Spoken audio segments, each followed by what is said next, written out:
Hello, this is Papa B reading, and today I am continuing the reading of the HarperCollins Publishers' The Complete Chronicles of Narnia, and I am beginning the book titled The Lion, the Witch, and the Wardrobe, written by C.S. Lewis. And this is chapter 1, which is called Lucy Looks into a Wardrobe. Once there were 4 children whose names are Peter, Susan, Edmund, and Lucy. This story is about something that happened to them when they were sent away from London during the war because of the air raids. They were sent to the house of an old professor who lived in the heart of the country, 10 miles from the nearest railway station and 2 miles from the nearest post office. He had no wife, and he lived in a very large house with a housekeeper called Mrs. Macready and 3 servants. Their names were Ivy, Margaret, and Betty, but they do not come into this story much. He told him he himself was a very old man with a shaggy white hair which grew over most of his face as well as on his head, and they liked him almost at once. But on the first evening, when he came out to meet them at the front door, he was so odd-looking that Lucy, who was the youngest, was a little afraid of him, and Edmund, who was the next youngest, wanted to laugh and had to keep on pretending he was blowing his nose to hide it. As soon as they had said good night to the professor and gone upstairs on the first night, the boys came into the girls' room and they all talked it over. "We've fallen on our feet, and no mistake," said Peter. "This is going to be perfectly splendid. That old chap will let us do anything we like." "I think he's an old dear," said Susan. "Oh, come off," said Edmund, who was tired of pretending not to be tired, which always made him bad-tempered. "Don't go on talking like that." "Like what?" said Susan. "And anyway, it's time you were in bed." "Trying to talk like mother," said Edmund. "And who are you to say when I am to go to bed? Go to bed yourself." "Hadn't we all better go to bed?" said Lucy. "There's sure to be a row if we're heard talking here." "No, there won't," said Peter. "I tell you, this is the sort of house when no one's going to mind what we do. Anyway, they won't hear us. It's about 10 minutes' walk from here down to that dining room, and any amount of stairs and passages in between." "What's that noise?" said Lucy suddenly. It was a far larger house than she had ever been in before, and the thought of all those long passages and rows of doors leading into empty rooms was beginning to make her feel a little creepy. "It's only a bird, silly," said Edmund. "It's an owl," said Peter. "This is going to be a wonderful place for birds. I shall go to bed now, and I say let's go and explore tomorrow. You might find anything in a place like this. Did you see those mountains as we came along, and the woods? There might be eagles, there might be stags, there might be hawks." "Badgers," said Lucy. "Foxes," said Edmund. "Rabbits," said Susan. And when the next morning came, there was a steady rain falling, so thick that when you looked out of the window, you could see neither the mountains nor the woods, nor even the stream in the garden. "Of course it would be raining," said Edmund. They had just finished their breakfast with the professor and were upstairs in the room he had set apart for them, a long, low room with 2 windows looking out in one direction and 2 in the other. "Do stop grumbling, Ed," said Susan. 10 to 1. It'll clear up in an hour or so, and in the meantime, we're pretty well off. There's a wireless and lots of books." "Not for me," said Peter. "I'm going to explore in the house." Everyone agreed to this, and that was how the adventures began. It was the sort of house that you never seemed to come to an end of it, and it was full of unexpected places.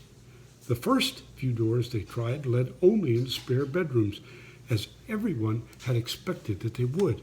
But soon they came to a very long room full of pictures, and there they found a suit of armor And after that was a room all hung with green, with a harp in one corner. And there came 3 steps down and 5 steps up, and then a kind of little upstairs hall, and a door that led out into a balcony, and then a whole series of rooms that led into each other and were lined with books, most of them very old books, and some bigger than a Bible in a church. And shortly after that, they looked into a room that was quite empty except for one big wardrobe, the sort that has a looking glass in the door. There was nothing else in the room at all except a dead blue bottle on the windowsill. Nothing there, said Peter, and they all trooped out again, all except Lucy. She stayed behind because she thought it would be worthwhile trying the door of the wardrobe, even though she felt almost sure it would be locked. To her surprise, it opened quite easily, and 2 mothballs dropped out. Looking into the inside, she saw several coats hanging up, mostly long fur coats. There was nothing Lucy liked so much as the smell and feel of fur. She immediately stepped into the wardrobe and got in among the coats and rubbed her face against them, leaving the door open, of course, because she knew that it is very foolish to shut oneself into any wardrobe. Soon she went farther in and found that there was a second row of coats hanging up behind the first one. It was almost quite dark in there, and she kept her arms stretched out in front of her so as not to bump her face into the back of the wardrobe. She took a step further in, then 2 or 3 steps, always expecting to feel woodwork against the tips of her fingers, but she could not feel it. This must be a simply enormous wardrobe, thought Lucy, going still further in and pushing the soft folds of the coats aside to make room for her. Then she noticed there was something crunching under her feet. I wonder if that's more mothballs, she thought, stooping down to feel it with her hand. But instead of feeling the hard, smooth wood of the floor of the wardrobe, she felt something soft and powdery and extremely cold. This is very strange, she said, and went out on a step or 2 further. Next moment she found that what was rubbing against her face and hands was no longer soft fur, but something hard and rough and even prickly. Why, it is just like branches of trees, exclaimed Lucy. And then she saw that there was a light ahead of her, not a few inches away where the back of the wardrobe ought to have been, but a long way off. Something cold and soft was falling on her. A moment later, she found that she was standing in the middle of a wood at night time with snow under her feet and snowflakes falling through the air. Lucy felt a little frightened, but she felt very inquisitive and excited as well.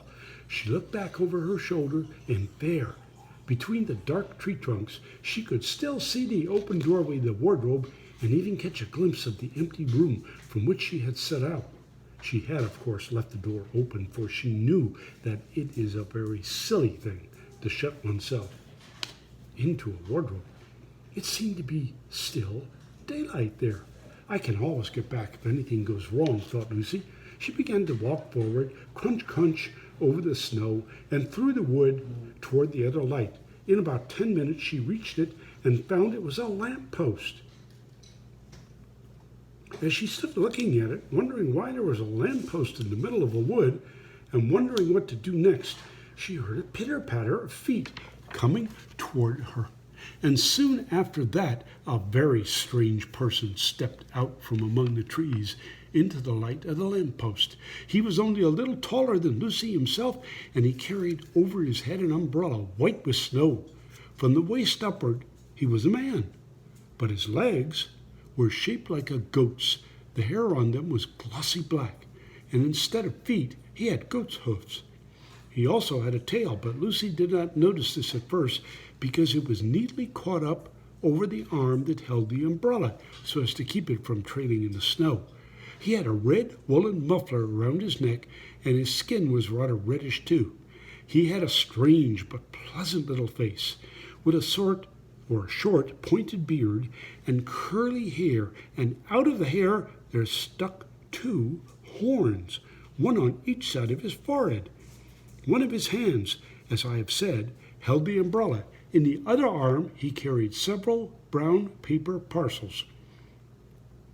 What with the parcels in the snow, it looked just as if he had been doing his Christmas shopping. He was a fawn. And when he saw Lucy, he gave such a start of surprise that he dropped all his parcels. "Goodness gracious me!" exclaimed the fawn. And that ends chapter 1 of the book titled The Lion, the Witch, and the Wardrobe. And this chapter was titled Looks into a Wardrobe. That is, Lucy looks into a wardrobe. Now, this is Papa B reading. Please come back and let me read to you again.